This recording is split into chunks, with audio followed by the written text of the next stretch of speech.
hidupku bukti kebaikan, hidupku bukti kasih-Mu, hidupku telah ditebus agar ku hidup bagi-Mu. Hidupku untuk memuliakan-Mu, hidupku untuk kenikmatan-Mu, hidupku untuk melayani-Mu seumur hidupku.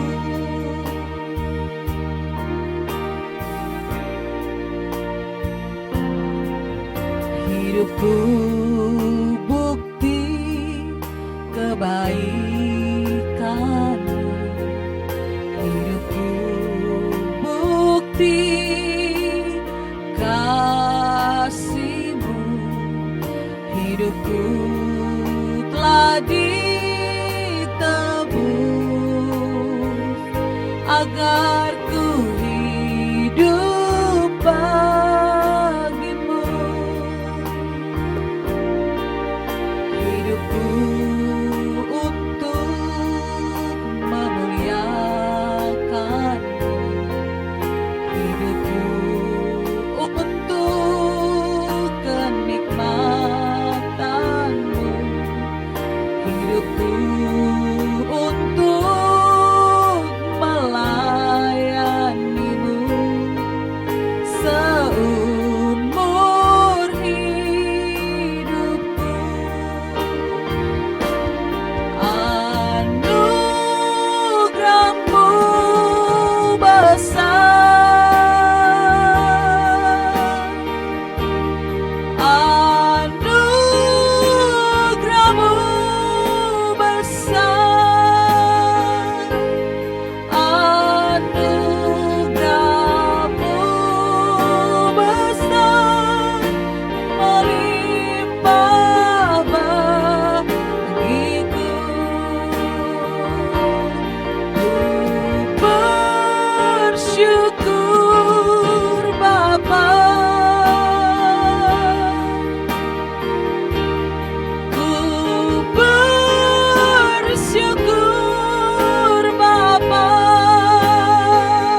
Penghiburku di waktuku susah, menara kekuatan di saat ku lemah.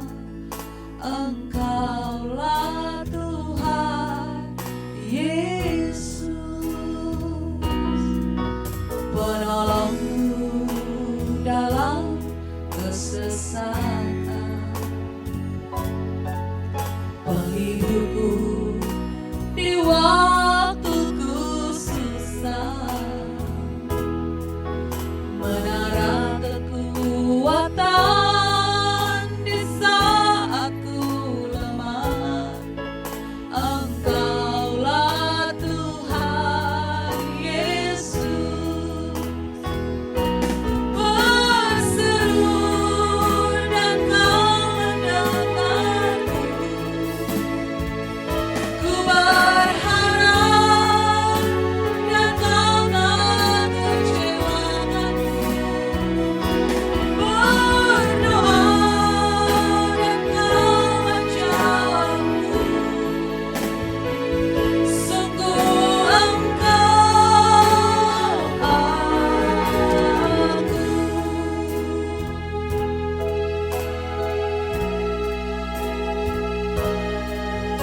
Penolongku dalam kesesatan,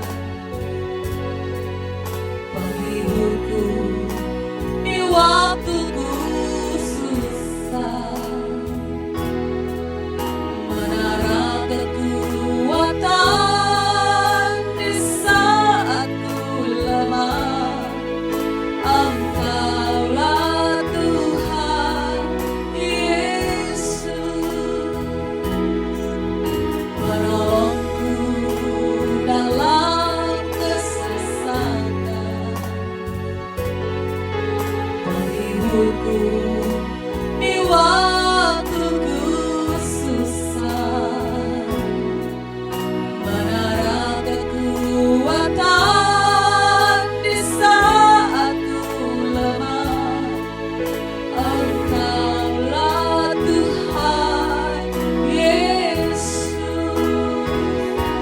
berseru dan Kau mendengarku. Ku berharap dan Kau tak kecewakanku. Berdoa dan Kau menjawabku. Sungguh Engkau Allahku. Berseru dan Kau mendengarku. Ku berharap dan Kau tak kecewakanku. Berdoa dan Kau menjawabku. Sungguh Engkau Allahku. Sungguh Engkau Allahku. Sungguh Engkau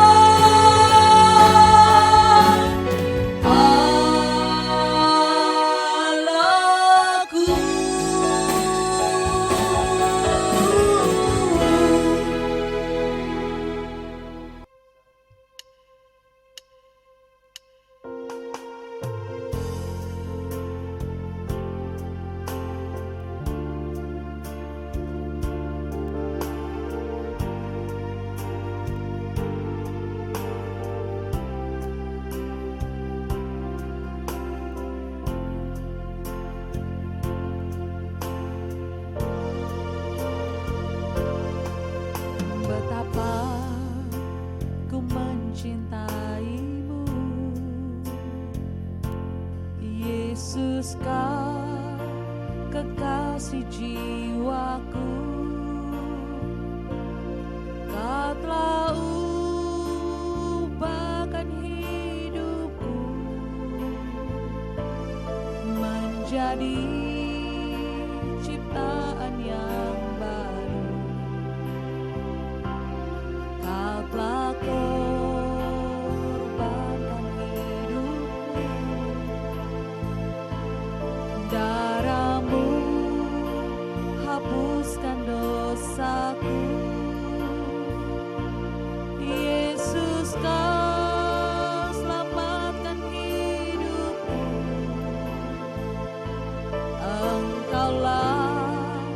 segalanya bagiku. Ku mau selalu menyenangkanmu, ku mau selalu melayanimu, ku mau selalu mengikutimu, untuk menjadi serupa denganmu. Ku mau selalu turuti firman-Mu, ku mau selalu lakukan kehendak-Mu, ku mau selalu setia padamu sampai akhir nafas hidupku.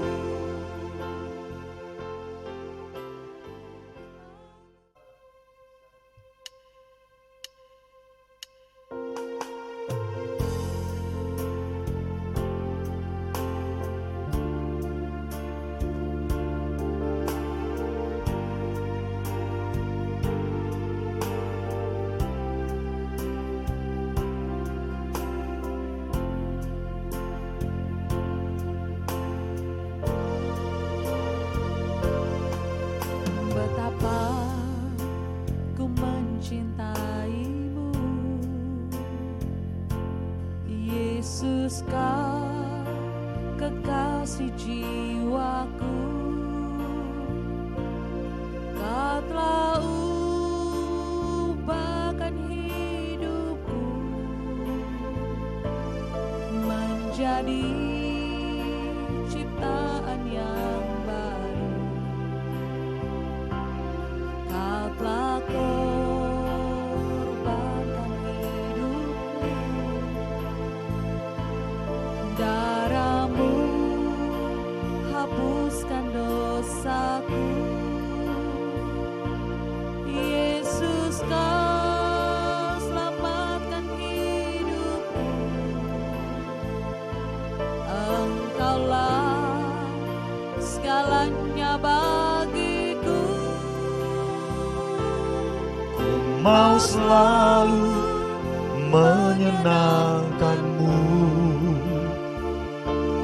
ku mau selalu melayanimu, ku mau selalu mengikutimu, untuk menjadi serupa denganmu. Mau selalu turuti firman-Mu, ku mau selalu lakukan kehendak-Mu, ku mau selalu setia padamu sampai akhir nafas hidupku.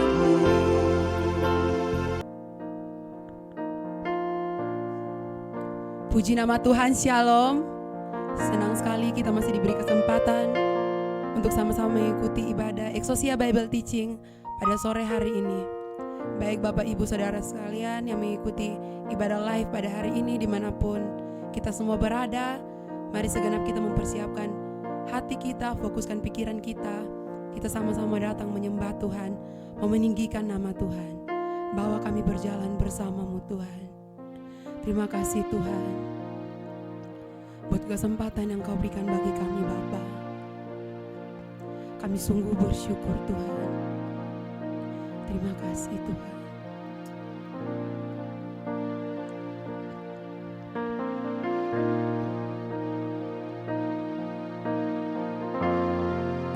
Bawalah aku Bapa, ada di hadirat-Mu, berjalan bersama-Mu Tuhan, berjalan bersama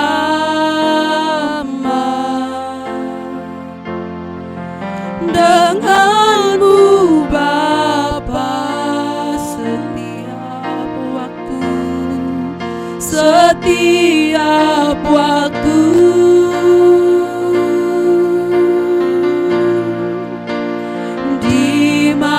Dimanapun ku berada, ku tetap tinggal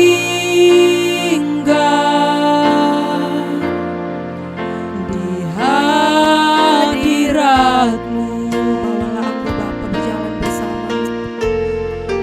Bawalah aku Bapa, ada di hadirat, berjalan bersama, berjalan bersama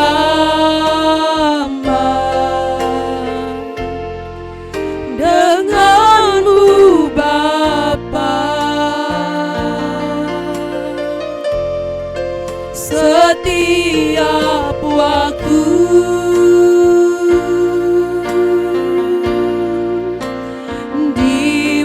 Dimanapun ku berada, ku tetap tinggal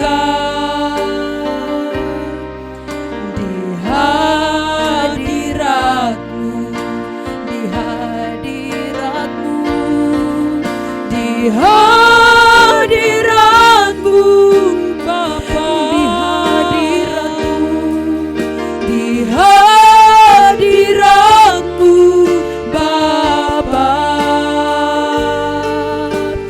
dalam kekudusan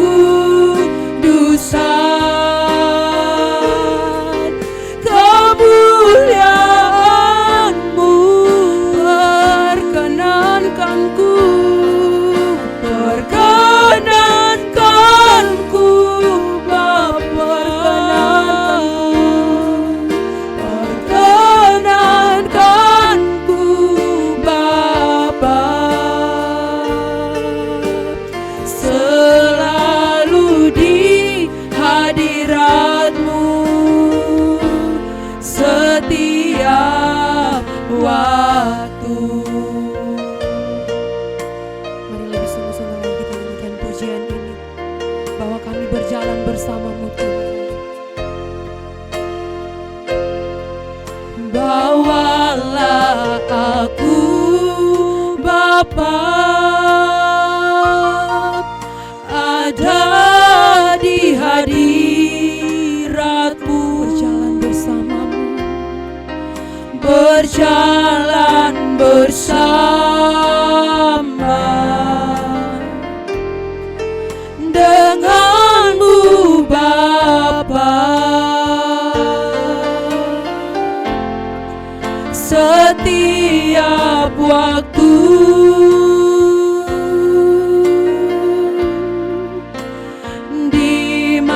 Dimanapun ku berada, ku tetap tinggal di hadirat-Mu, di hadirat-Mu, di hadirat-Mu, di hadirat-Mu, di hadirat-Mu Bapa, dalam kekudusan kemuliaan-Mu, perkenankanku,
hadirat-Mu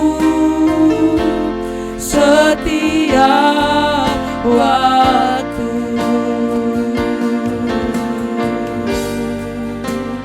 Oh haleluya, haleluya, selalu di hadirat-Mu Bapa. Ini rindu kami menyembah-Mu, agungkan nama-Mu Bapa, Allah yang esa, Allah yang hidup. Kami agungkan nama-Mu Bapa, ya Tuhan. Haleluya, bawa kami berjalan bersama-Mu. Kami mau menyenangkan-Mu. Ini rindu kami. Haleluya, hosana bagi-Mu ya Bapa. Hosana bagi-Mu Tuhan, selalu di hadirat-Mu.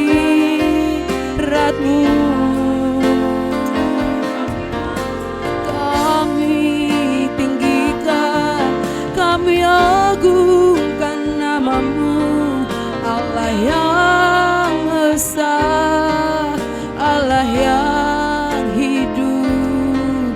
Kami puji nama-Mu. Di hadirat-Mu Bapa, di hadirat-Mu Bapa, dalam kekudusan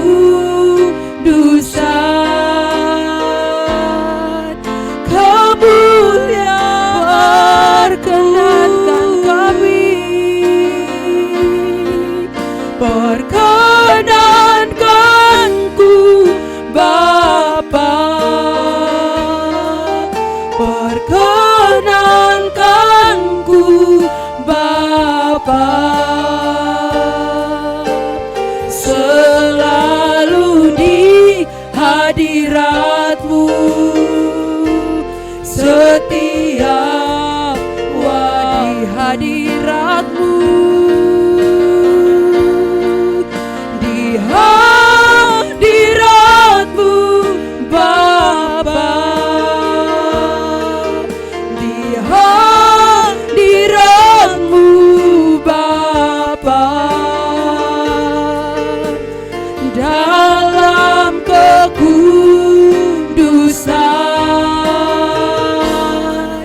kemuliaan-Mu,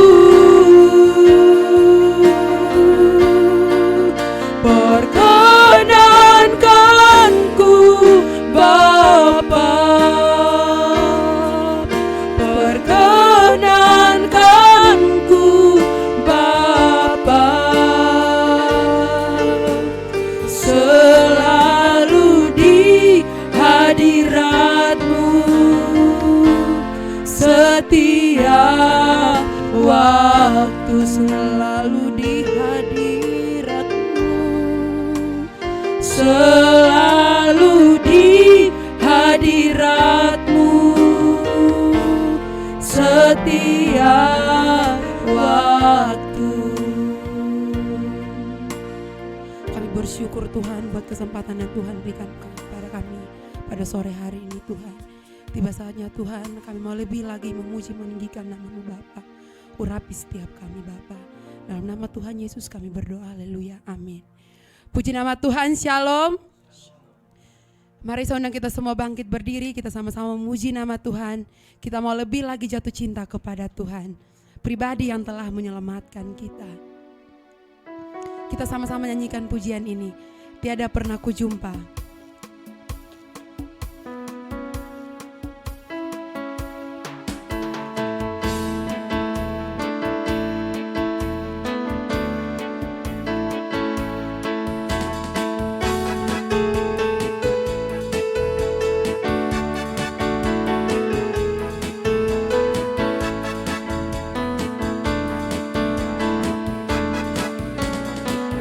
Pernah ku jumpa pribadi seperti Dia yang mengasihi aku dengan kasih sempurna.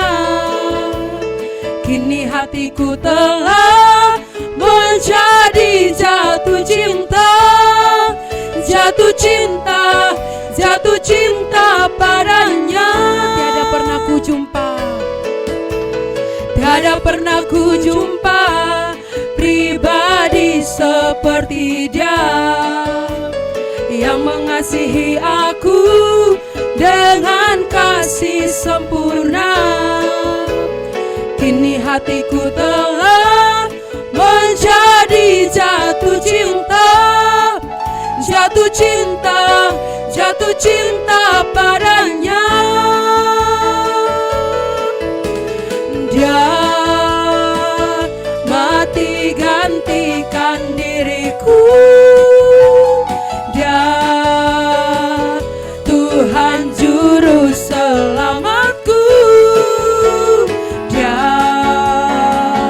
penolong dalam hidupku.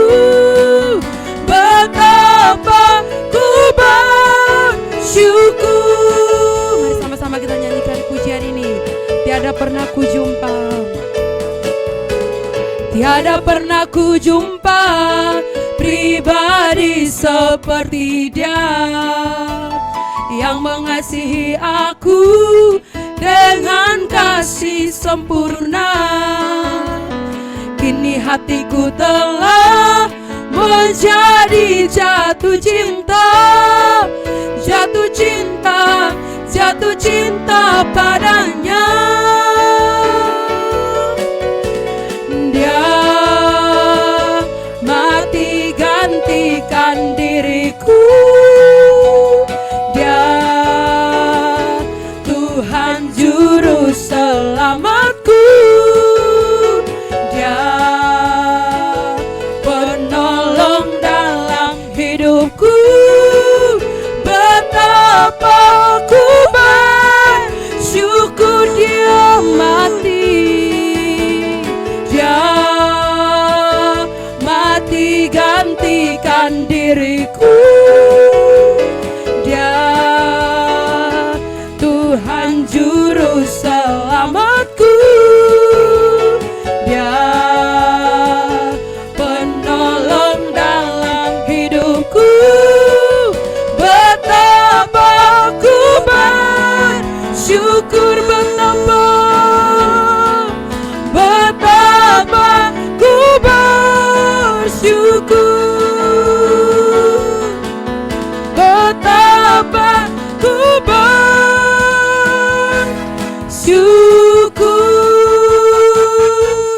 Berikan kemuliaan bagi Tuhan kita. Silakan duduk kembali. Mari setiap kita mempersiapkan pikiran kita, hati kita. Kita sama-sama mau mendengarkan kebenaran firman Tuhan. Kami mau terus mengasihi-Mu Tuhan. Ajar kami Bapa, agar kami mengerti setiap kehendak-Mu dalam kehidupan kami. Ajar kami diam, teduh di dalam-Mu Tuhan. Terima kasih Tuhan. Kami mau terus berada di hadirat-Mu Bapa. Terima kasih Tuhan.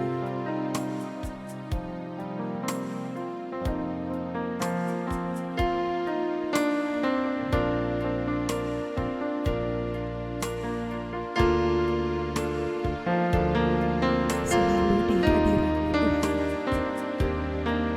mengasihi-Mu Bapa.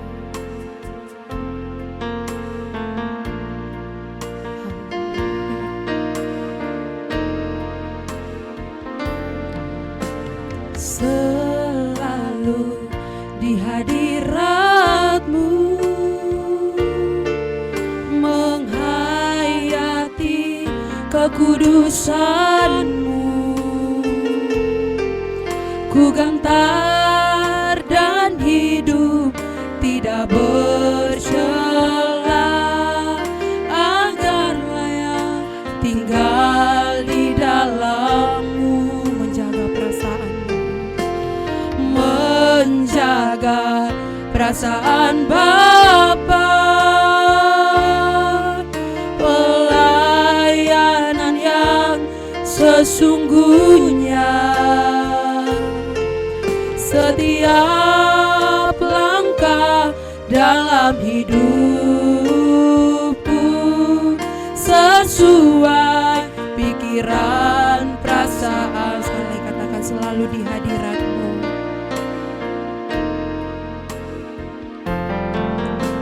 Selalu di hadirat-Mu,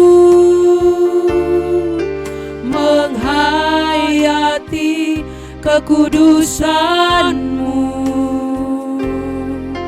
Ku gentar dan hidup tidak bercela, agar layak tinggal di dalam-Mu.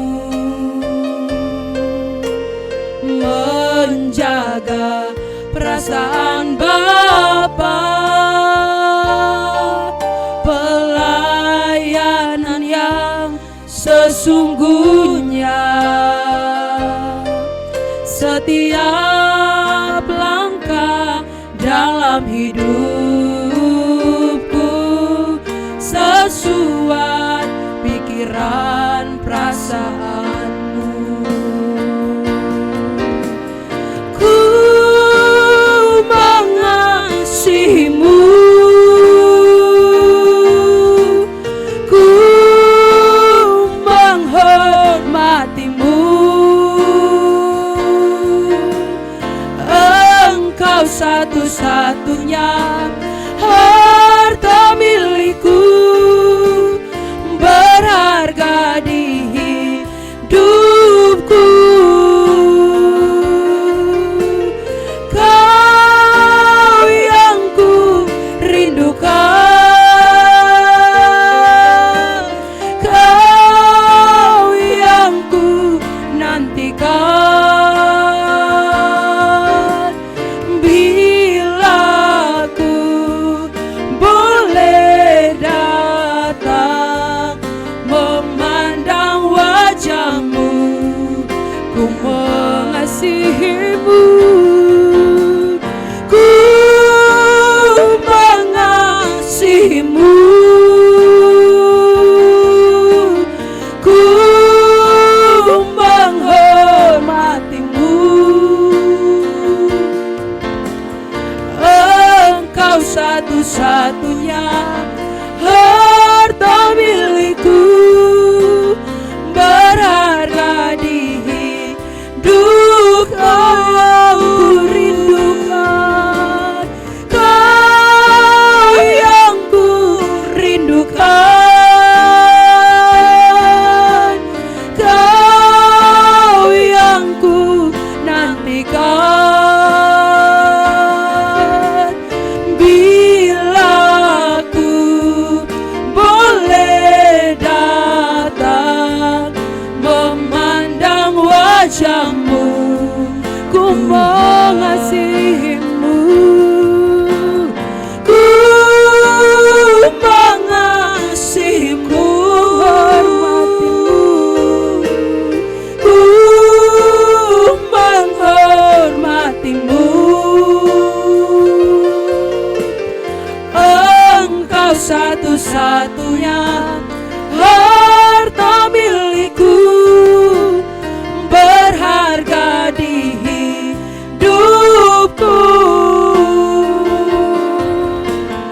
Kau yang ku rindukan, Kau yang ku nantikan. Bila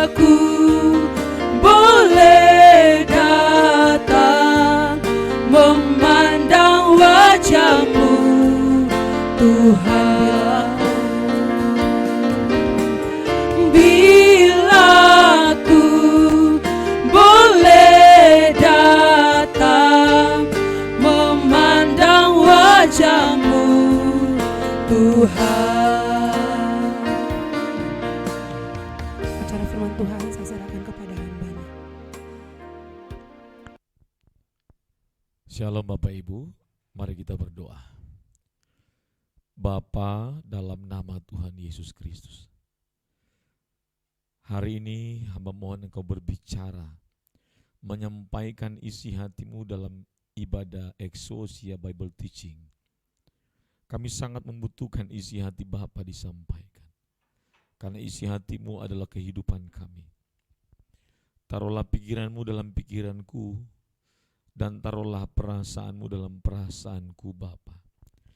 Taruhlah isi hatimu dalam hatiku Bapa, dan taruhlah setiap hikmat, kuasa dan kasih yang berasal dari Engkau di dalam lidah mulut hamba-Mu, sehingga hamba berbicara tertuang dari isi hati Allah sendiri.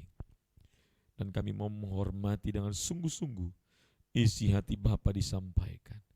Ya Bapa Yahweh, berbicaralah kepada kami, karena kami sangat membutuhkan isi hati-Mu. Dalam nama Yesus, kami sudah berdoa dan bersyukur. Amin. Baik Bapak Ibu, saya melanjutkan serial khotbah saya. Ini sudah masuk ke sesi yang ke-14 tentang keteladanan Yesus. Jadi saya akan terus menyambung atau melanjutkan pembahasan ini, karena ini adalah tema dan kebenaran yang sangat penting untuk kita pahami, sehingga menjadi fondasi bagi kehidupan kekristenan dan menjadi panduan dalam menjalani kehidupan yang benar sesuai dengan kehendak Allah. Kolose pasal yang pertama ayat 15. Perhatikan baik-baik. Kolose yang pertama ayat 15. Ia adalah gambar Allah yang tidak kelihatan, yang sulung lebih utama dari segala yang diciptakan. Sekali lagi, ia adalah gambar Allah yang tidak kelihatan. Maksudnya Yesus lebih utama dari segala yang diciptakan. Dalam ayat yang lain kita menemukan terjemahan yang lain kita menemukan bahwa terjemahan AYT dia menerjemahkan begini.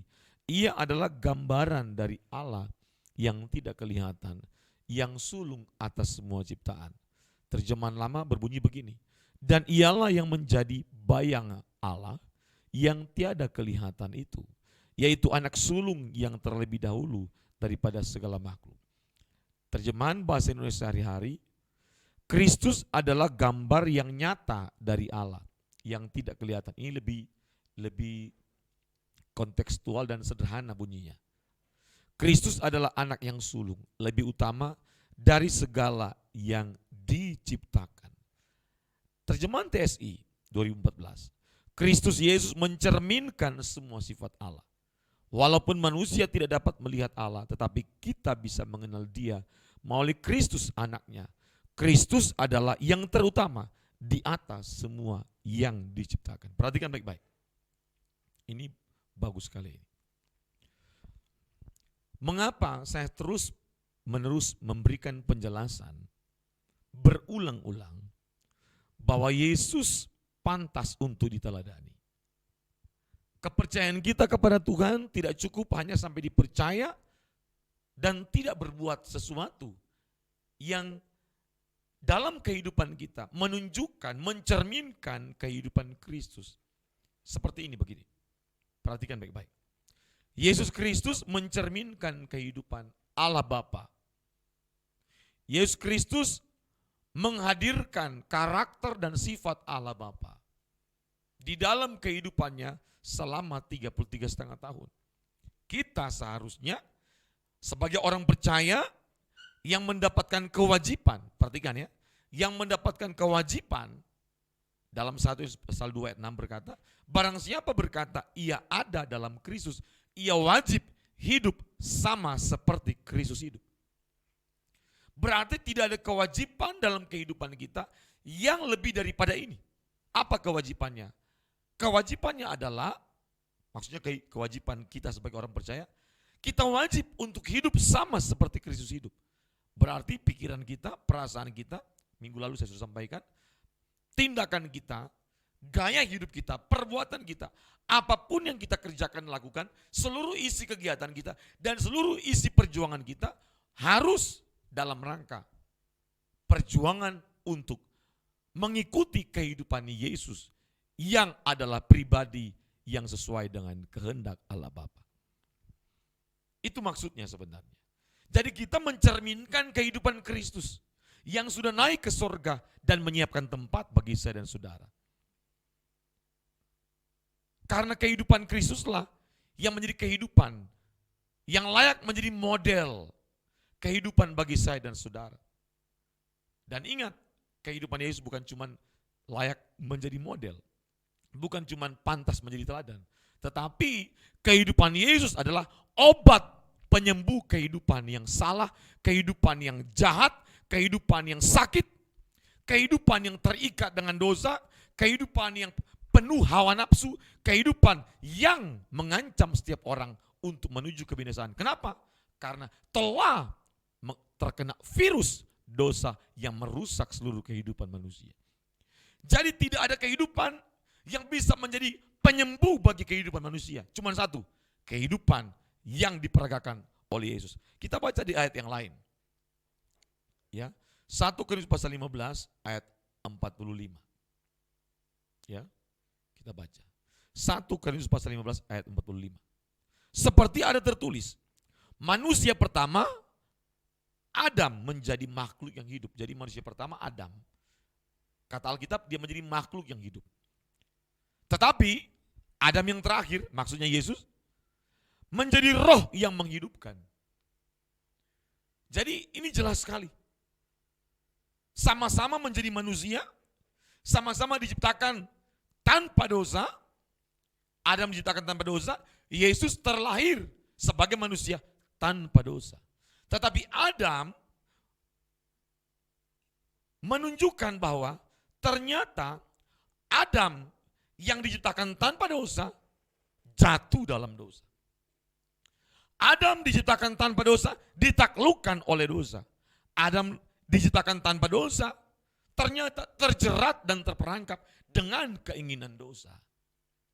Ingat baik-baik ya, Adam diciptakan tanpa dosa, dan Adam diciptakan tanpa memiliki keinginan dosa.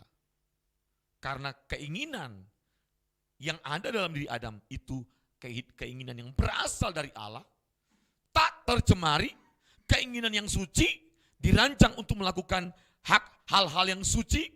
Adam dirancang untuk hanya mengerjakan pekerjaan yang suci. Adam dirancang hanya untuk memikirkan hal-hal yang suci. Adam dirancang untuk memikirkan hal-hal yang benar.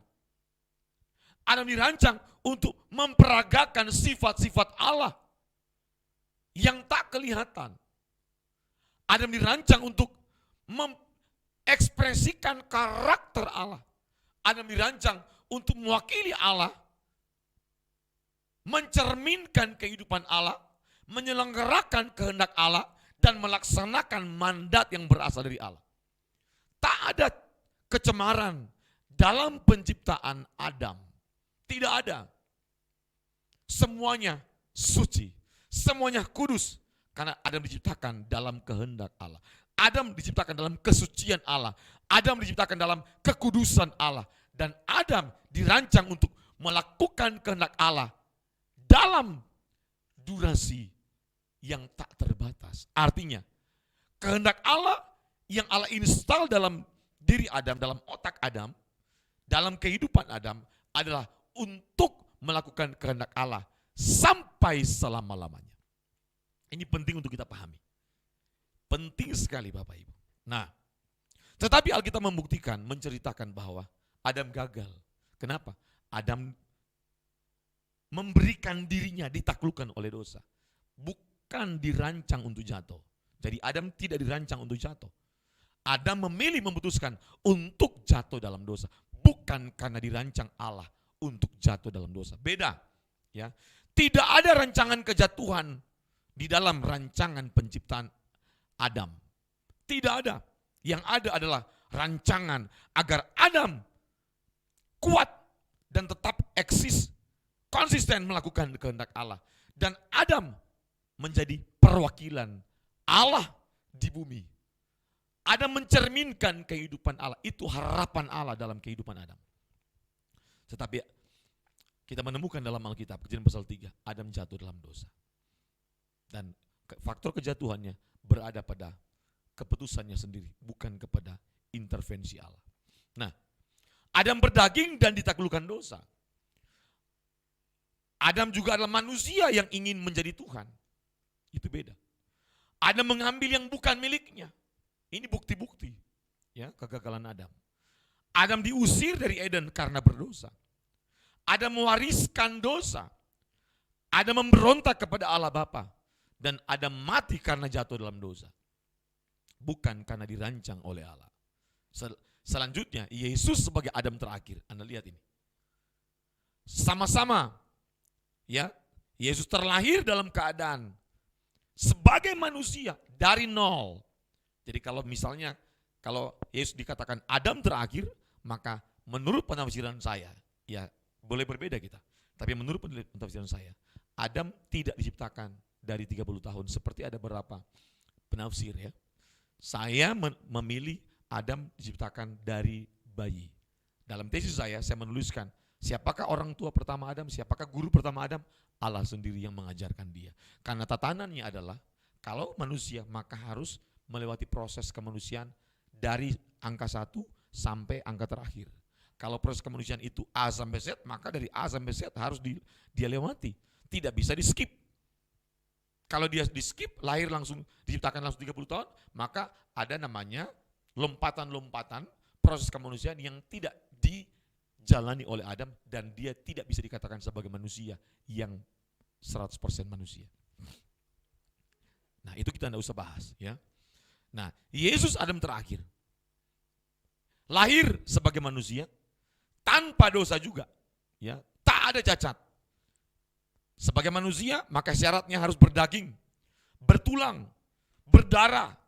Tetapi Yesus tak ditaklukkan oleh dosa. Malah Yesus menaklukkan dosa. Ya. Dia menjadi manusia. Dari anak Allah turun menjadi manusia. 100%. Ya. 100% kemanusiaannya. Tak ada kekurangan. Tidak kekurangan. 100% benar-benar jadi manusia. Selama Yesus hidup di dunia selama 33 tahun. Benar-benar jadi manusia 100%. Makanya dia pantas untuk diteladani sebagai manusia yang mencapai kesempurnaan. Kalau Yesus mencapai kesempurnaan selama di dunia sebagai Allah, kita tidak bisa teladani. Karena kita tidak punya kemampuan itu. Karena manusia bukanlah makhluk ilahi, tapi manusia bisa memiliki kodrat ilahi. Ya. Yesus melepaskan yang menjadi miliknya. Yesus meninggalkan surga demi menebus dosa. Yesus mewariskan keselamatan. Yesus mewariskan kasih, kesucian dan ketaatan kepada Allah Bapa. Dan Yesus mati demi menebus dosa manusia. Ini adalah satu karya kemanusiaan Yesus yang mencapai dalam kemanusiaannya selama Yesus menjadi manusia. Makanya pantas untuk kita teladani. Ini yang harus kita ajarkan kepada anak cucu kita. Maka kalau Yesus mencapai kesempurnaan sebagai manusia, maka kita harus mengajarkan kepada anak cucu kita bahwa kita bisa mencapai kesempurnaan sebagai manusia dengan mengikuti model kehidupan Yesus. Ini penting sekali, sangat penting untuk kita ajarkan kepada anak cucu kita. Jadi maksud tadi yang kita baca tadi, seperti ada tertulis, manusia pertama Adam menjadi makhluk yang hidup, tetapi Adam yang terakhir menjadi roh yang menghidupkan. Apa arti kata menjadi roh yang menghidupkan? Ya, kata menghidupkan ya, itu menggunakan kata Yunani zoopoieo, yang berarti memberikan kehidupan, menghidupkan, ya, memberi hidup, itu maksudnya. Ya, artinya Yesus pernah mati, tapi dibangkitkan untuk memberikan kehidupan kepada orang-orang percaya. Yang nanti kalau kita mati, kita akan memperoleh kehidupan seperti yang ada dalam kehidupan Yesus. Maka dia berkata, akulah air kehidupan. Akulah roti hidup.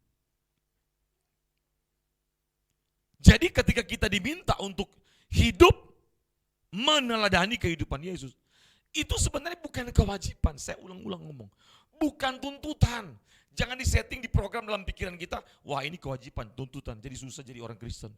Kok kayaknya waktu saya belum jadi Kristen yang sungguh-sungguh kayaknya saya bahagia, kok sekarang saya gak bahagia. Kita bisa berbahagia dalam penderitaan, berjuang menjadi serupa dengan Yesus. Beda. Orang yang berbahagia karena melewati perjuangan yang panjang sehingga bisa mencapai prestasi sebagai seorang juara pemenang, meraih medali emas di satu kompetisi. Itu berbeda dengan tanpa perjuangan dikasih medali. Nggak mungkin ada kebahagiaan yang luar biasa. Kita diminta untuk berjuang, masuk dalam perlombaan yang diwajibkan, ya kata Ibrani. Jangan mewajibkan kita berlomba untuk sesuatu yang tidak diwajibkan Alkitab. Hanya satu yang diwajibkan Alkitab, masuk dalam perlombaan untuk berjuang mengikuti kehidupan Yesus. Harus dengan senang hati, dengan bangga. Kenapa? Karena model kehidupan Yesus adalah kehidupan yang dapat menyembuhkan kita dari berbagai macam ikatan dosa, dari berbagai macam sakit-sakit jiwa, sakit rohani yang sulit untuk kita atasi, yang sulit untuk kita sembuhkan. Kalau sakit fisik banyak obatnya di apotek. Tapi kalau sakit karena dosa, itu tidak ada obatnya. Hanya kehidupan Yesus yang bisa menyembuhkan kita. Bagaimana kehidupan Yesus bisa menyembuhkan kita? Pertama, rata-rata orang itu memiliki sakit hati, kekecewaan, kebencian, dendam. Bagaimana kehidupan Yesus bisa menjadi obat penyembuh buat kita? Yang pertama, kabar baiknya, semua dosa yang kita lakukan, Yesus telah bayar di kayu salib. Apa artinya? Hutang dosa kita yang akan mengakibatkan hukuman telah dibayar oleh Tuhan. Di kayu salib, tapi gak berhenti. Tapi kehidupan Yesus yang telah diberikan contoh konkret, nyata. Yesus melakukan setiap hal tepat sesuai dengan kehendak Allah. Yesus melakukan respon kepada siapapun sesuai dengan kehendak Allah. Pikirannya selalu tepat sesuai dengan kehendak Bapa di sorga. Perasaannya selalu tepat sesuai dengan kehendak Bapa di sorga. Rencananya, gairahnya, keinginannya, tindakan-tindakannya, perbuatannya selalu tepat sesuai dengan kehendak Bapa di sorga. Inilah model kehidupan Yesus yang bisa kita ambil, kita kenakan, kata Paulus, kenakanlah pikiran dan perasaannya. Jadi kita kenakan dalam kehidupan kita, menjadi kehidupan yang dapat menyembuhkan kita dari segala macam ikatan dosa. Kenapa? Ketika kita mengenakan pikiran perasaan Kristus, maka itu namanya kita sedang mengenakan kebenaran yang berasal dari Allah, sehingga kebenaran yang dapat memerdekakan kita dari dosa. Jadi tidak ada obat penyembuh kehidupan manusia yang sakit karena dosa, yang terikat karena dosa, yang menderita karena dosa, yang terbelenggu karena dosa, yang rusak karena dosa. Cuma satu kehidupan Yesus Kristus yang mampu menyembuhkan kita dari berbagai macam sakit penyakit yang diakibatkan oleh dosa. Dimerdekakan, kita dibuat berdamai dengan Allah. Kita dicerahkan cara berpikir kita. Kita ditarik mata pikiran kita sampai kepada kekekalan. Sakit-sakit hati kita disembuhkan ketika kita mengampuni orang. Itu model kehidupan Yesus. Walaupun tergantung di kayu salib, Yesus masih mampu memberikan pengampunan. Ya Bapa, ampunilah mereka, sebab mereka tidak tahu apa yang mereka perbuat. Ini model kehidupan Yesus yang bisa menyembuhkan kita. Ketika dia melihat perempuan yang berzina, maka dia mengatakan, pergilah dan jangan berbuat dosa lagi. Yesus tidak menghakimi perempuan ini. Padahal orang-orang ahli Taurat rata-rata menghakimi mereka, menghakimi perempuan ini. Tapi Yesus responnya berbeda. Respon Yesus menyembuhkan jiwa perempuan ini. Itu namanya model kehidupan yang dapat kita kenakan agar kehidupan kita bisa disembuhkan dan kita bisa menjadi penyembuh bagi kehidupan orang sekitar kita yang sakit. Mungkin keluarga kita yang mungkin terikat dengan dosa, hidup dalam kebencian, hidup dalam kekecewaan, hidup dalam sakit hati berkepanjangan, bertahun-tahun, sehingga menyebabkan kanker, sakit-sakitan terus-menerus. Karena setiap luka-luka emosi, luka-luka hati, pasti akan mempengaruhi kondisi kesehatan tubuh. Maka sebenarnya model kehidupan Yesus bisa menyembuhkan hidup kita secara holistik, baik jiwa maupun tubuh. Roh kita dibebaskan, dimerdekakan, dan disegarkan. Makanya kami sedang terus bergerak untuk terus mengkampanyekan hidup 24 jam dalam hadirat Allah. Bersama Yesus, hidup dalam pikiran perasaan Yesus. Hidup dalam hadirat Allah adalah artinya memahami pikiran perasaannya, merasakan perasaan Yesus, dan terus menerus memikirkan dan mengerjakan apa yang Yesus kehendaki. Maka dia berkata dalam Yohanes pasal 4 ayat 34, makananku ialah melakukan kehendak Bapa dan menyelesaikan pekerjaan yang Bapa percayakan kepadanya. Itulah kehidupan yang perlu kita teladani. Karena kehidupan Yesus adalah penyembuh bagi kehidupan manusia yang sakit karena dosa. Amin. Mari kita berdoa. Bapa, hamba telah selesai menyampaikan isi hatimu. Aku berdoa biar setiap orang yang mengikuti program ini, ibadah ini, firman Tuhan ini, mereka dilepaskan dari ikatan dosa. Mereka disembuhkan dari ikatan-ikatan dosa yang membuat mereka sakit hati, kecewa. Berkati mereka Bapa. Berkati Bapa. Sembuhkan yang terluka Bapa. Sembuhkan yang menderita kebencian berkepanjangan. Biar mereka boleh mengenakan kehidupan Yesus yang adalah penyembuh bagi kehidupan manusia yang sakit karena dosa. Terima kasih Bapa. Dalam nama Yesus, di akhir ibadah IBT ini, aku mohon Engkau berkati kami semuanya. Mari Bapak Ibu angkat tanganmu dua-dua dan angkat hatimu, terimalah berkat. Berkat dan anugerah daripada Allah Bapa, cinta kasih daripada Tuhan kita Yesus Kristus, tuntunan, pertolongan, perlindungan, pemeliharaan yang sempurna dari Roh Kudus menyertai kita mulai saat ini sampai Tuhan Yesus datang pada kali yang kedua, menjemput kita semua pulang ke rumah Bapa yang kekal untuk merintah bersama Kristus di kerajaan surga sampai selama-lamanya. Amin. Terima kasih, Tuhan berkati. Shalom.